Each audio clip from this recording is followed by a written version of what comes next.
창세기 9장 24절에서 29절 말씀, 구약성경 12면에 있는 말씀이 되겠습니다. 창세기 9장 24절에서 29절 말씀 우리 한 절씩 교독하신 후에 마지막 29절 말씀 한 목소리로 합독하도록 하겠습니다. 제가 먼저 24절 말씀 읽도록 하겠습니다.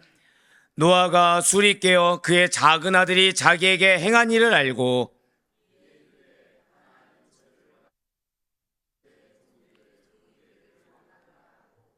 또 이르되 셈의 하나님 여호와를 찬송하리로다. 가나안은 셈의 종이 되고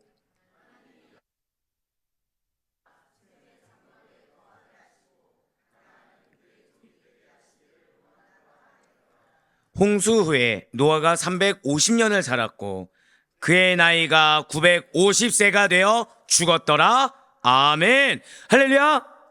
내 오대 변함없이 살아있는 주님의 말씀의 은혜를 사모함으로, 그리고 우리가 어떤 환경 가운데서도, 자, 우리 한번 절대 크게 고백하실게요. 오늘 이게 어쩌면 핵심이 될 것 같습니다. 나의 이름을 하나님이 기억하십니다. 아멘. 네, 아멘이 돼야 돼요, 정말. 네, 이게 오늘 아마 설교를 다 들으시면, 아, 이게 왜 핵심이구나, 라는 걸 알게 되실 겁니다. 나의 이름을 하나님께서 기억하신다.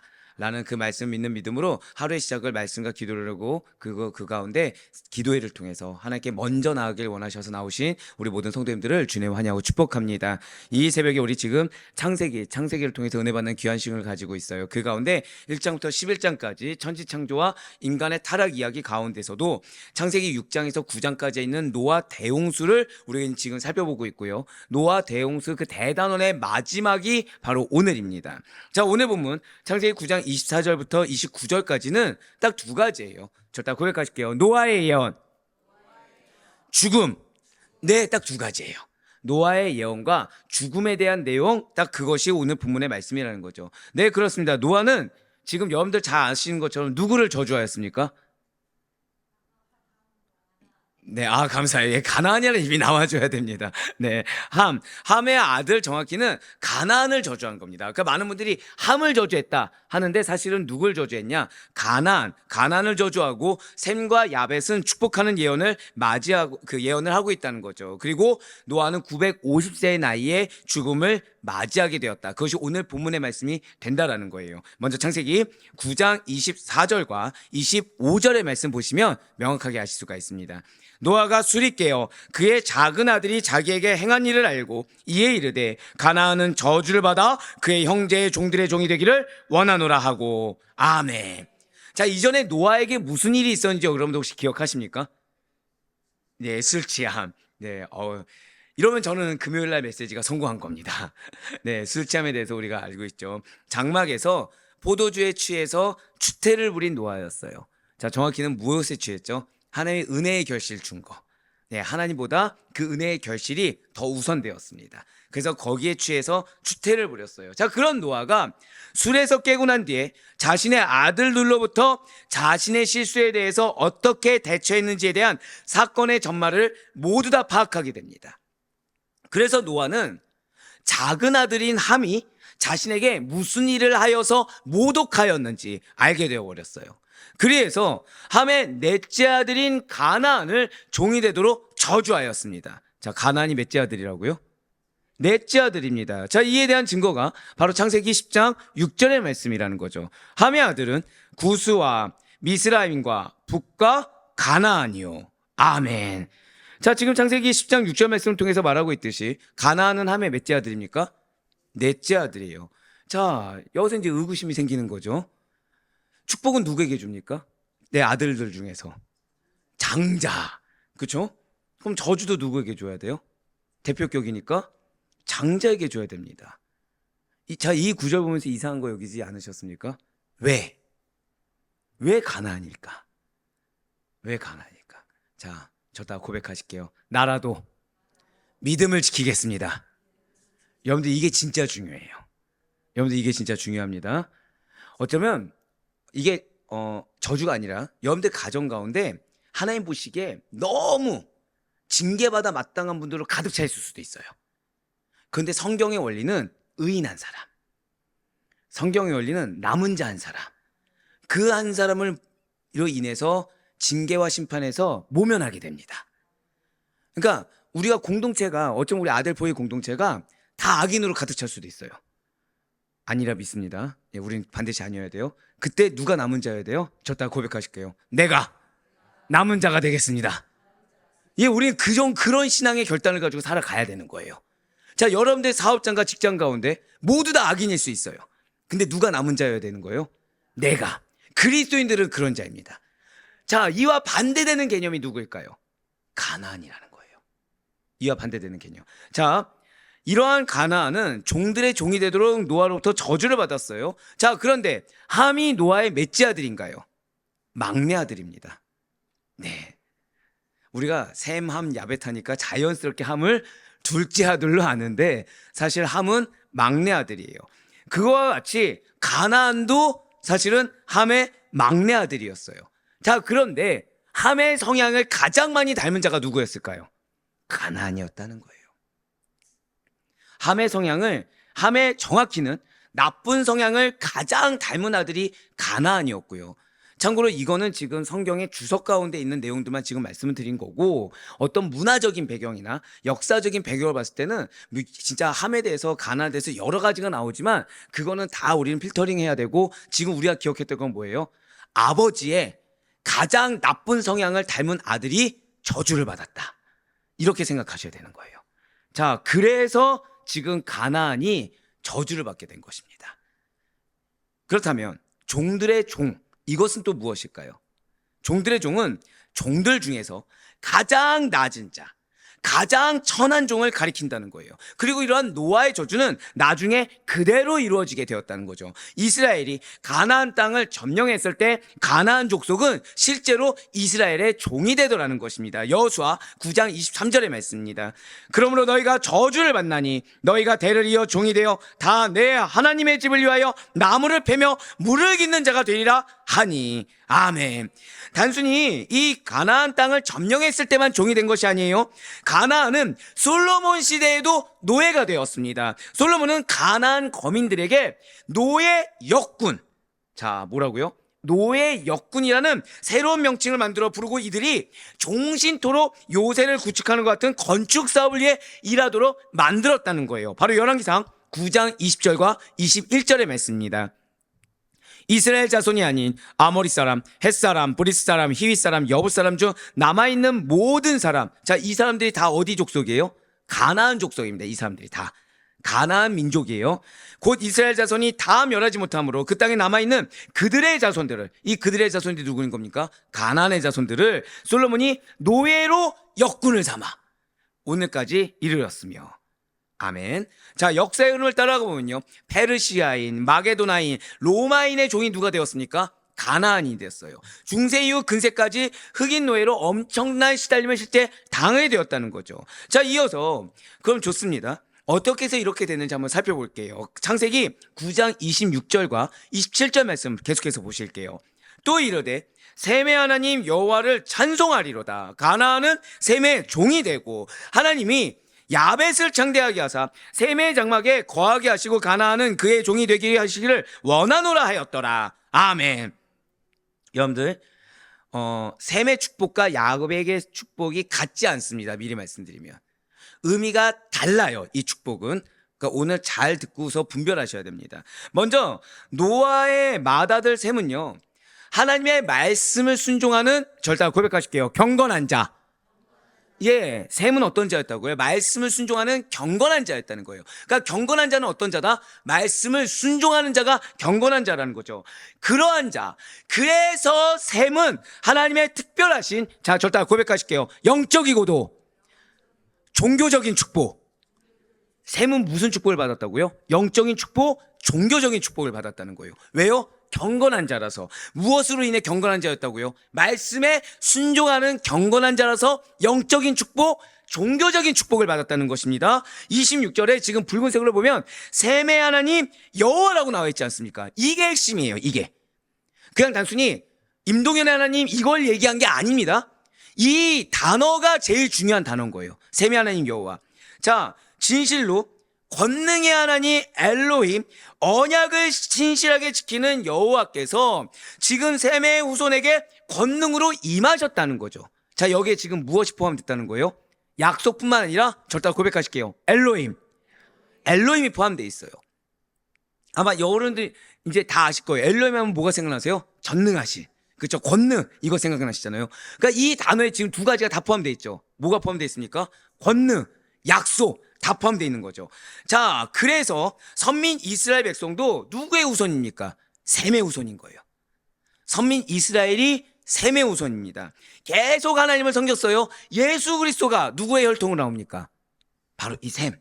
예, 이스라엘의 혈통을 따라 태어나신 바로 창세기 9장 26절의 말씀이 성취가 된 것이 바로 이 셈의 후손으로서, 약속된 후손으로서 성취되었다는 거예요. 네, 그렇습니다. 사실 이스라엘은요, 중동이라고 불리우는 서남 아시아 지역에 속해 있습니다.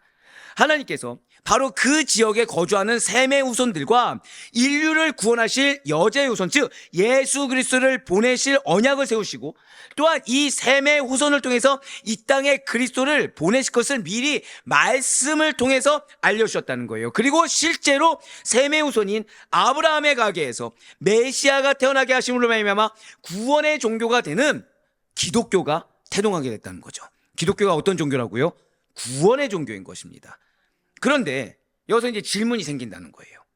아니, 목사님, 분명 아시아에서, 지금 서남아시아잖아요. 아시아에서 기독교가 태동되었다라고 말씀하지 않았습니까? 자, 그러면 여러분들 서남아시아 하면 어떤 종교 생각나십니까? 서남아시아, 중동 지방, 이슬람이 떠오르죠. 자, 그럼 기독교 나라면 뭐가 생각나시죠? 기독교 나라, 미국, 유럽. 예, 맞아요. 실제로는 기독교 국가를 유럽이나 미국이라고 한다는 거죠. 아, 목사님, 그건 뭔가 잘못된 거 아닙니까? 라는 의문이 드실 수가 있어요. 근데 그 이유가 있다는 거예요. 그 이유가 오늘 본문 말씀입니다. 그냥 축복이 거기다가 뭐 죄지어서 이게 아니라 그 이유가 창세기 9장 27절의 말씀이 응했기 때문이라는 거예요. 자, 26절에서 셈에게 축복하신 분이 누구였습니까? 권능의 하나님을 나타내는 엘로힘이 안에 내포 있다고 말씀드렸어요. 26절에. 잘 보여주고 있어요. 그리고 여기에 뭐가 있다고 그랬죠? 여호와. 약속도 있죠. 그러니까 언약의 하나님인 여호와까지 있어요. 자, 지금 그래서 영적이고도 종교적인 축복이 다 지금 누구에게 임했습니까? 셈에게 임했어요. 그러니까 우리나라 따지면 아시아인에게 임한 거죠. 자, 그런데 야벳을 보세요. 야벳을 보면 축복하시는 분에 대해서 뭐가 나와 있습니까? 하나님이 야벳을 창대하게 하사라고 했을 때 엘로힘만 써 있어요. 여호와가 없습니다, 지금. 예, 그러니까 이 구절은요, 정말 원어로 보는 게 제일 중요해요. 이게 정말 중요한 구절입니다. 자, 지금 27절에서는요, 엘로힘만 있지 약속이 없어요. 즉, 셈의 축복은 잘 기억하셔야 됩니다. 영적인 측면이 지금 강조되어 있습니다. 셈의 축복은. 근데 야벳에 대한 축복은 지금 창대하게 하사. 그러니까 권능, 전능으로 인해서 창대하게 하는 것. 즉, 저다 고백하실게요. 육적이고 세속적인 측면. 자, 셈의 축복은 무엇이 강조되었다고요? 영적이고 종교적인 측면이라고 한다면 야벳의 축복은 육적이고 세속적인 측면이 강조되고 있어요. 자, 여기서 끝나지 않아요. 그런데 야벳이 지금 어디에 거했습니까? 붉은색으로 뭐라 했죠? 셈의 장막에 거하게 하시고. 즉, 셈의 장막, 이 말씀이 뭐냐면 절대 고백하실게요. 셈이 가진 축복을 나눠 가졌다. 그 의미예요. 자, 그러니까 셈은 어떤 축복이에요? 그냥 간단히 말하면 여러분들 그냥 오늘 평생 기억하시면 됩니다. 영적인 축복. 야벳은 어떤 축복이죠? 육적인 축복. 근데 야벳이 어떤 자가 된 거예요? 장막에 거하면서 셈이 가진 축복을 나눠 가진 거예요. 그럼 야벳은 어떤 축복까지 있는 겁니까? 영적이고도 육적인 축복. 제가 여러분들한테 왜 강조하는 거 있죠? 천국은 침노하는 자의 것이다. 예, 이런 한숨이 나오셔야 돼요. 예, 이 되게 중요한 구절입니다, 진짜. 제가 사실은 구장을 할 때 앞에도 중요한 구절 있지만 이를 갈았던 거 어디예요? 바로 오늘 본문 메시지예요, 진짜로. 다른 말씀하면서도 계속 틈틈이 더 준비했던 구절이 이 구절입니다. 되게 중요한 구절이거든요. 예, 맞아요.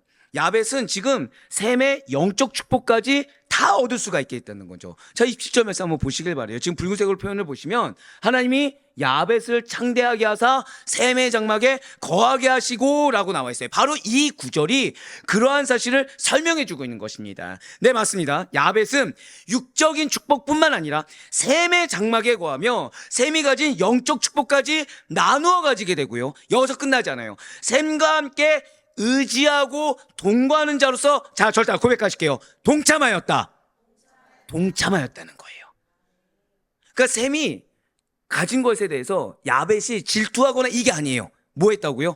그 축복을 갖기 위해서 동참했다는 거예요. 사랑하는 여러분들, 여기에 교회 원리가 하나 있습니다. 교회 원리는 동역의 원리예요. 근데 이 동역의 원리를 할 때 사단은 우리 마음 가운데 질투심이라는 걸 진짜 갖게 합니다. 많은 교회가 그 질투심으로 인해서 무너져요. 근데 사실은 그 질투심 이전에 하나님은 무슨 마음을 주셨다고요? 동역의 마음, 함께하고자 마음, 그리고 내가 무언가를 돕고자 하는 마음. 근데 사단은 여기서 한 걸음을 더 나가게 하는 거죠. 질투의 마음. 근데 오늘 야벳을 보셔야 돼요. 야벳이 어떻게 축복을 갖게 됐는지. 야벳은 셈을 질투하지 않았어요. 왜 나는 육적인 축복이고 영적인 축복을 받지 못하는 거야? 왜 나는 하나님의 음성을 듣지 못하는 거야? 이러지 않고 그 안에 들어가길. 자신도 장막이 있었잖아요. 근데 자신의 장막 안에 셈을 드러놓을 생각하지 않고 무슨 자가 되었다고요? 절대 고백하실게요. 침노하는 자가 되었어요. 들어간 거예요. 맞춘 거예요. 그냥 한마디로. 셈에게 맞춘 거예요. 그래서 그 축복을 내가 받기를 원했던 거예요. 제가 우리 장로님들 칭찬 왜 하는지 아시겠죠? 지금 장로님들 뭐 하고 계시죠? 다 내려놓고 예배. 이게 영적인 축복인 거예요. 이게. 봉사에서 여러분들 내가 생각하는 내가 잘하는 분야 얼마든지 있을 수 있잖아요. 근데 그거보다 다 내려놓고 지금 야벳이 무엇부터 한 거예요? 영적 축복부터 한 거예요. 그랬더니 뭐까지 따라왔습니까? 육적 축복까지 따라온 거예요. 그러니까 사실 셈과 야벳에서 제일 큰 축복은 원래 누구였어요? 셈이었는데 야벳이 뭐 한 겁니까? 내려놓고 침노한 자세로 셈의 장막 안에 같이 거하면서 더 큰 축복을 다 받게 되었어요. 그런데 더 소름 돋는 건 뭔지 아십니까? 자, 지금 야벳이 받은 축복이 큽니까? 후손들이 받는 축복이 큽니까? 바로 그거예요. 어제 양육 기억하시죠? 어제 양육 할례와 가정교회, 이거의 전초전이었어요. 이게 그렇게 중요한 겁니다. 여러분들이 중요한 이유는요, 여러분들 한 사람으로 끝나지 않아요. 축복이 있을지어다. 그러니까 나의 눈물, 나의 희생, 이게 나로 헛되지가 않아요. 자, 지금 야벳을 생각해 보세요. 야벳 입장에서 질투 있어요. 근데 왜죠? 함 질투 있었습니까? 없었습니까? 있었어요. 함은 질투를 바라는 자였고 야벳은 그걸 내려놓고 진짜 큰 축복을 해서 자신을 내어 맡긴 자였어요. 셈의 장막 안에 거했다가 뭔지 아시죠? 다 수발 들고 맞춰준 거예요. 그냥. 예. 그래서 의지했어요. 셈을 의지했다가 무엇입니까? 셈이 말한 대로 따라갔다는 거예요. 그냥. 그걸 동거하는 자로서 동참해 줬습니다. 야벳의 사역에 동참했으니까 셈의 사역에 동참했습니까? 셈의 사역에 동참했어요. 그때 뭐가 왔어요? 원래 나는 받을 축복이 육적 축복이었는데 영적 축복까지. 할렐루야. 이것이 여러분들의 것임을 잊지 마시길 바라겠습니다. 영적인 걸 항상 먼저 생각하셔야 돼요. 세상적이고 인간적이고 환경적인 것보다 무엇이 더 우선된다고요? 영적인 거. 그러면은 성경이 증거하는 것대로 육적 축복도 같이 따라오게 되는 것입니다. 이 일은 나중에 사도 바울이, 여기서 끝나지 않아요. 이 일은 나중에 사도 바울이 셈의 후손이 사는 아시아에서 복음을 전하려고 합니다. 자, 전할 수 있었습니까? 없었습니까?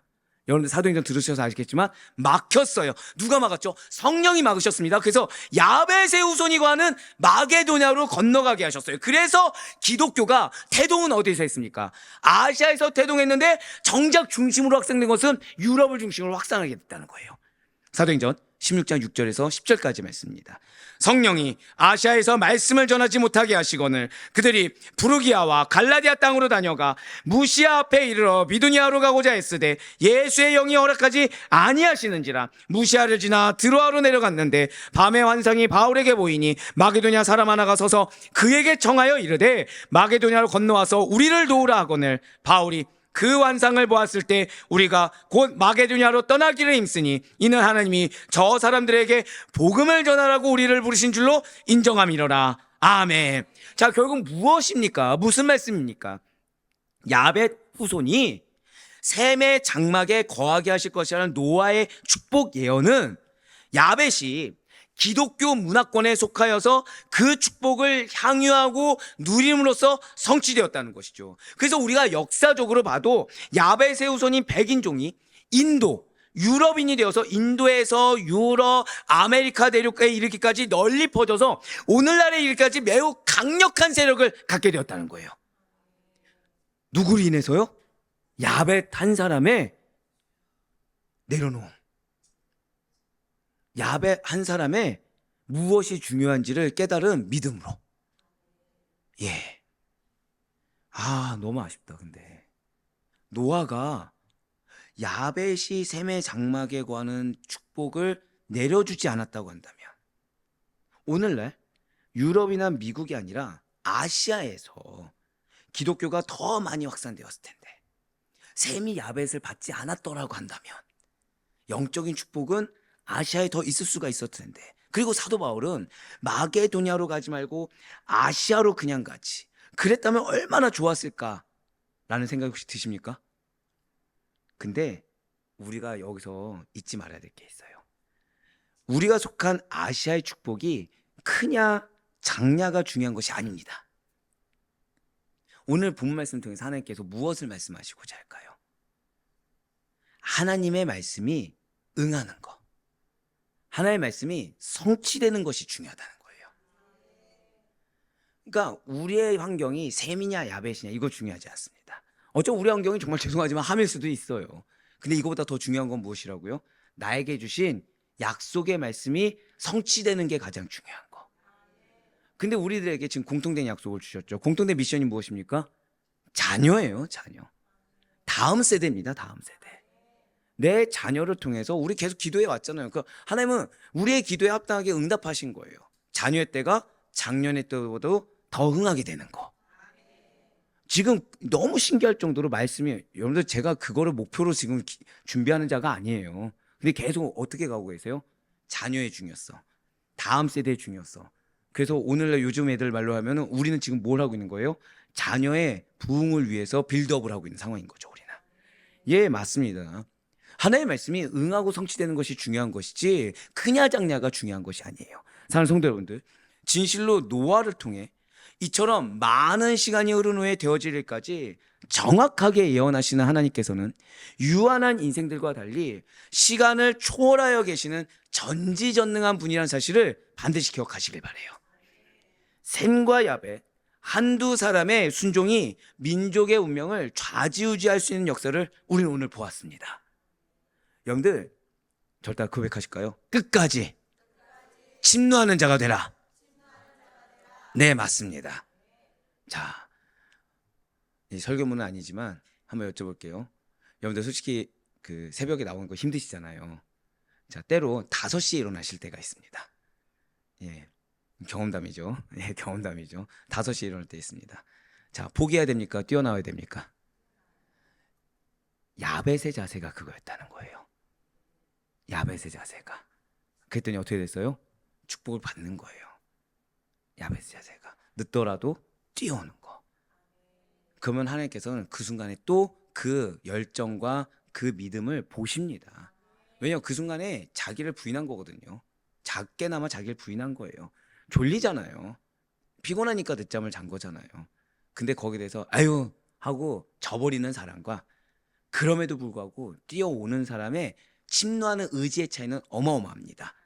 자, 그러면 이거는 또 지금 순종을 한 겁니까? 안 한 겁니까? 한 거죠. 자, 지금 셈과 야벳 한두 사람의 순종이 완전 민족의 운명을 좌지우지하는 걸 우리가 봤어요. 함도 아니에요. 지금 셈과 야벳입니다. 그냥. 과연 우리는 그러면 오늘 이 순간 하나님이 여러분들에게 무엇을 지금 원하시는 겁니까? 우리는 오늘 새벽에 축복이 있을지어다. 예, 양쪽에서 지금 침노와 순종. 예, 아주 에이스들이세요. 그냥. 네, 맞아요. 다른 게 필요한 게 아니에요. 우리가 솔직해져야 될 것은 내가 아니라 말씀에 솔직해져야 돼요. 지금 과연 우리가 무엇을 다짐하고 무엇을 결단해야 됩니까? 한 사람의 죄악으로 그의 후손들이 뭐가 됐죠? 노예가 되어버렸어요. 불운한 운명을 맞이했다는 것을 우리가 보고 배우면서 앞으로 우리의 삶에 무엇을 심고 무엇을 키워나가야 되는 것입니까? 지금 두 분의 말씀대로 불순종이 아니라요, 순종의 씨앗을 심으셔야 돼요. 타협이 아니라요, 결단과 침노의 씨앗을 심으셔야 되는 겁니다. 헛되지 않아요. 헛되지 않아요. 저는 여러분들을 하나님이 너무 사랑하신다고 생각하는 게 만족을 안 주세요. 말씀을 준비하는데. 여러분들 죄송하지만 제가 지금 창세기를 통해서 전하는 게 새벽용 말씀인 것 같습니까? 그렇게 준비 안 해요. 근데 괴로울까요, 안 괴로울까요? 괴로워요. 자, 우리 오 목사님 수요 예배 들으셨잖아요. 수요 예배용 말씀 같습니까? 뭐 어느 예배용이란 게 존재하진 않지만 솔직히 말씀드릴까요? 그냥 부흥회, 어떤 특별 사경회 그 정도 말씀 수준으로 지금 준비하게 하십니다. 제가 뭐라 말씀드렸죠? 준비하게 하시는 거예요. 참, 네. 축복을 해야 되는데 야속하기도 하고 침노하는 자세로서 순종하셔서 기쁘기도 하고 참, 네. 근데 누가 하게 하시는 겁니까? 하나님이 하게 하시는 거예요. 그 하나님이 여러분들에게 왜 이렇게까지 하실까요? 저따가 고백하실게요. 나의 인생이 너무 중요합니다. 예, 맞아요. 여러분들의 인생이 너무 중요한 거예요. 여러분들의 생애가 너무나도 중요한 거예요. 지금 하나님께서는 여러분들을 통해서 샘과 같이, 아니 정확히 말씀드릴까요? 저따가 고백하실게요. 야벳과 같이, 맞아요. 야벳과 같이 쓰임받기를 원하시는 것입니다. 그 모습으로 인해서 사실은 나의 자녀와 후손들의 미래가 결정될 수가 있다는 거예요. 지금 우리에게는 굉장히 은혜로우면서 무서운 말씀을 주고 계신 거예요. 지금 감사하지 않습니까? 낳은 사람으로 인해서 내 자녀의 세대가 바뀔 수 있다.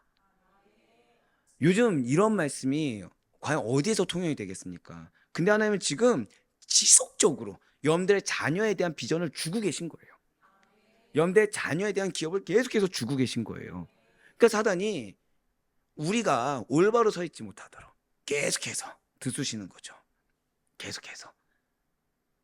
우리가 다음 걸 생각하지 못하도록 지금 현상에만 매여 있도록 계속 들쑤시는 거예요. 계속. 근데 여러분들 딱 하나만 기억하시면 돼요. 야벳이 무엇을 했는지. 이것만 기억하시면 됩니다. 자, 육적인 축복이잖아요. 축복 받은 겁니까? 안 받은 겁니까? 받은 거예요. 근데 무엇을 침노했다고요? 영적인 거. 그걸 놓치면 안 돼요. 영적인 게 세워지면, 즉 영적 질서가 세워지면 육적인 부분은 따라오게 하십니다. 즉 여러분들의 인생에 물질이 만약에 필요하다, 그럼 물질을 주시는 거고요. 사람이 필요하다, 사람을 주시는 거예요. 지식이 필요하다, 지식을 주시는 거예요. 내가 봤을 땐 이게 필요하다고 여기지만 하나님 보시기엔 다른 게 필요할 수 있고, 내가 봤을 땐 둘이 필요하지만 사실 하나님 보시기에는 열이 필요하면 열을 주시는 겁니다. 그러기 위해서 무엇을 항상 침노해야 된다? 저도 한 번 더 고백하실게요. 영적 축복. 맞아요. 맞아요. 사실 제가 어제 퇴근을 하고서 스트레이트로 10시 반까지 통화를 했어요. 스트레이트로. 요즘 이게 웬 말인가 하는데 10시 반이 되니까 목소리가 나올까 안 나올까요? 안 나왔어요. 자, 중요한 거는 제가 어제 한 부부에게 꼭 축복 전화를 해야겠다는 생각을 했었어요. 했을까요? 못했을까요? 목소리가 안 나니까 못하는 거예요. 목소리 나온 시간이 2시였어요. 그러니까 아마 오늘 말씀이 조금 늦게 들어갔을 거예요. 왜냐면 목소리가 나와야 기도를 하니까. 그럼 제 마음 가운데 뭐가 있죠? 그 두 부부를 위해서 침노하는 자세로 더 축복해야겠다라는, 그러니까 평소 기도 분량보다 더 많이 기도를 하는 거예요. 자, 그럼 이 부부는 지금 인내하는 걸까요? 아니면 조급한 걸까요? 저한테 연락이 없었으니까 인내하고 있는 거죠. 인내의 결실은 훨씬 달콤합니다. 인내의 결실은 훨씬 더 은혜롭습니다. 야벳은 인내했어요. 야벳은 인내했어요. 침노한 자세로 맞춰주었어요. 그랬더니 그 후손이 달라졌어요. 그 후손이 받는 축복이 더 커졌습니다. 우리의 어깨는요, 언제나 영혼이라는 무게, 사명이란 무게가 존재합니다. 그러니까 우리는 나 혼자만의 삶이 아니에요, 사실은. 우리의 삶은 항상 사명이라는, 영혼이라는, 결국 누가 동행하는 거죠? 하나님과. 근데 그 하나님은 어떤 하나님입니까? 저 다 고백하실게요. 엘로힘, 여호와. 맞아요. 언제나 엘로힘의 하나님, 여호와 하나님이 항상 동행하시는 거예요. 그 무게는요, 오직 순종이라는 단어를 통해서, 오직 침노라는 단어를 통해서 짐이 아니라 언제나 축복과 상급이 되는 것을 잊지 마시기 바라겠습니다. 그러니 그러한 순종의 모습, 그러한 침노의 모습이 어느 시기에만 반짝 한번 하고 중도의 폭이 이렇게 되어서는 안 돼요. 일일비에서도 안 돼요. 하나님이 마음을 주셨으면 그 마음을 가지고 철저할 정도로 끝까지 지킬 수 있어야 돼요. 언제까지요? 받을 때까지. 한 번 더 우리 선포하실까요? 받을 때까지. 맞아요.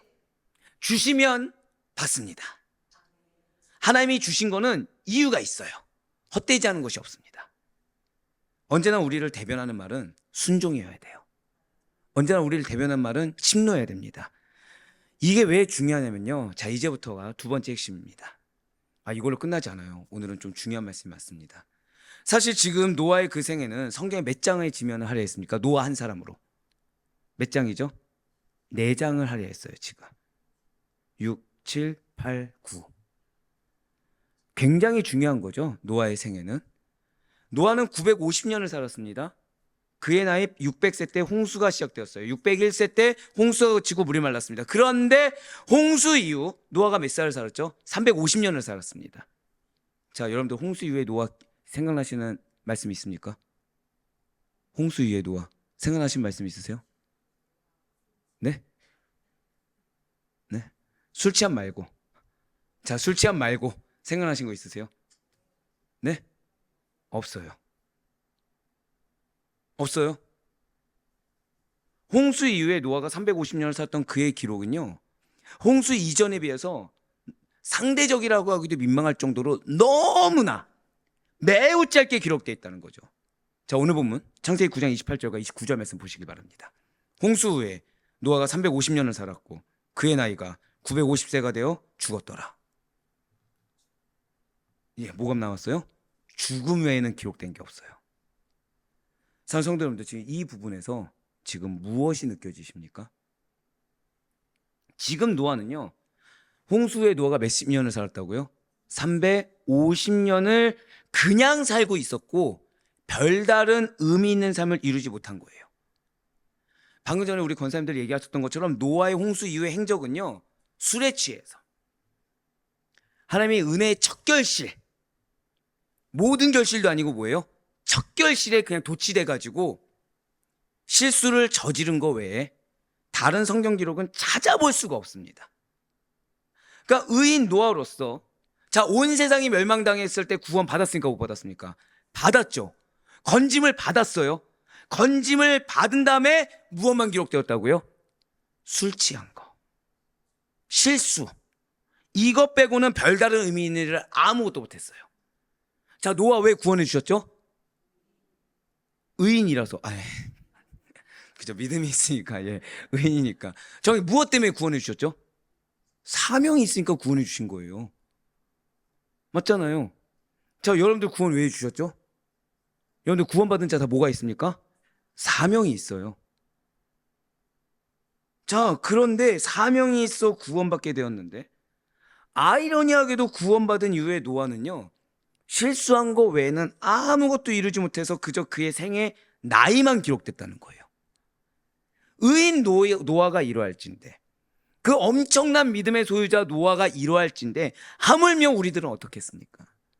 누구누구는 몇 년을 살았고 누구누구는 몇 년을 살았다, 이런 성경 기록을 우리는 보게 됩니다. 아니, 어떤 자는 성경에 이름조차 기록되지 못한다는 거예요. 하나님의 구속사에는 어떤 자는 이름을 남기고요, 어떤 자는 그렇지 못한다는 거죠.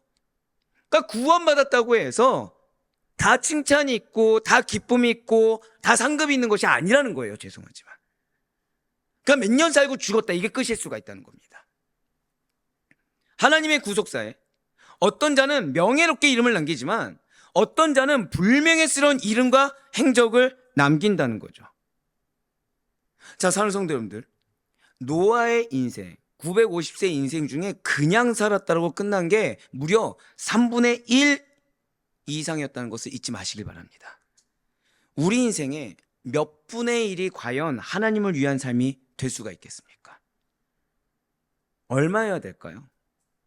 절대 고백하실게요. 100%. 맞아요.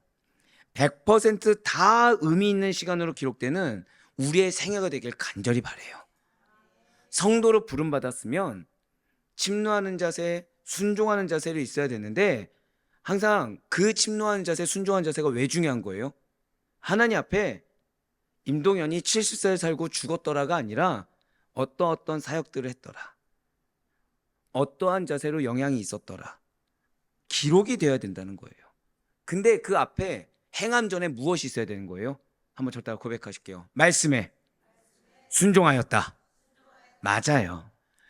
100% 전부가 다 순종이라는 단어로 기록이 되어서 하나님의 기쁨이 되는 우리가 되길 간절히 소망합니다. 진정 우리의 전 인생이 하나님께 인정이 돼야 된다는 거예요. 진정 우리의 전 인생이 하나님께서 가치 있는 일로 평가할 수 있어서 그렇게 기록되는 세월로 채워질 수가 있어야 된다는 것입니다. 사랑하는 성도 여러분들, 우리 오늘 굉장히 중요한 메시지를 들었어요. 자, 셈에게 영적인 축복이 있었습니다. 함에게는 육적인 축복이 다였어요. 하지만 함은 자신을 내려놨어요. 함은 무엇이 중요한지 알았습니다. 그래서 침노하는 자세로 내려놓고 순종하여 나아갔어요. 그랬더니 셈이 받은 축복까지도 자신이 받는 놀라운 일을 벌어졌습니다. 자, 자녀가 이렇게 가는데 노아는 무엇만 기록했습니까? 노아는 기껏 사명이 있어서 구원해놨더니 술에 취해 실수했더라가 끝이에요. 350세 살고 죽었더라가 끝입니다. 하나님은 우리 아들 보이교회 성도님들에게 인생이 그렇게 되길 원치 않으세요. 하나님께서 한 교회에 새로운 성전을 허락하실 때는 이유가 있습니다. 분명한 사명이 있기 때문이라는 거예요. 그런데 그 사명은 셈과 같아서도 함과 같아서도 안 됩니다. 야벳과 같아야 돼요. 내가 없고 육적인 것보다 영적인 것이 더 중요시 여겨져야만 감당이 가능한 것입니다. 언제나 말씀 가운데 침노하는 자세로 순종하는 자세가 되어야만 가능한 거예요. 근데 그 침노도 영적인 측면의 침노이지 육적인 측면, 나의 질투, 함과 같은 질투의 감정, 시기의 감정에 순종해서는 이루어질 수가 없다라는 것입니다. 하나님은 지금 우리에게 분명한 말씀을 주세요. 광명성전 이후의 인생이 무엇으로 기록되기를 원하는가?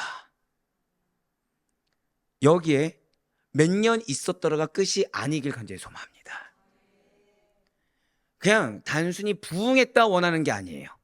여러분들 한 사람 한 사람의 가정이 변화되길 간절히 소망합니다. 한 사람 한 사람의, 죄송하죠, 우리 지금 계속해서 광명선전 오고 나서 무슨 말씀 주시죠? 저따가 고백하실게요. 마지막 말씀입니다. 나의 사명은 자녀에게 있습니다. 맞습니다. 자녀의 변화를 위해서, 자녀의 성장을 위해서 나를 온전히 버릴 수 있는, 나를 온전히 내려놓을 수 있는 그런 우리가 되길 간절히 바라요. 그래서 여러분들의 가정이 먼저, 죄송한 말씀이지만 오래 고생하셨잖아요.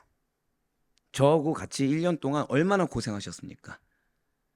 예배 시간만 봐도 다들 옆에서 하는 얘기는 그거예요. 우리 성도님도 고생이 많다고. 그럼 전 뭐라고 하죠? 축복입니다.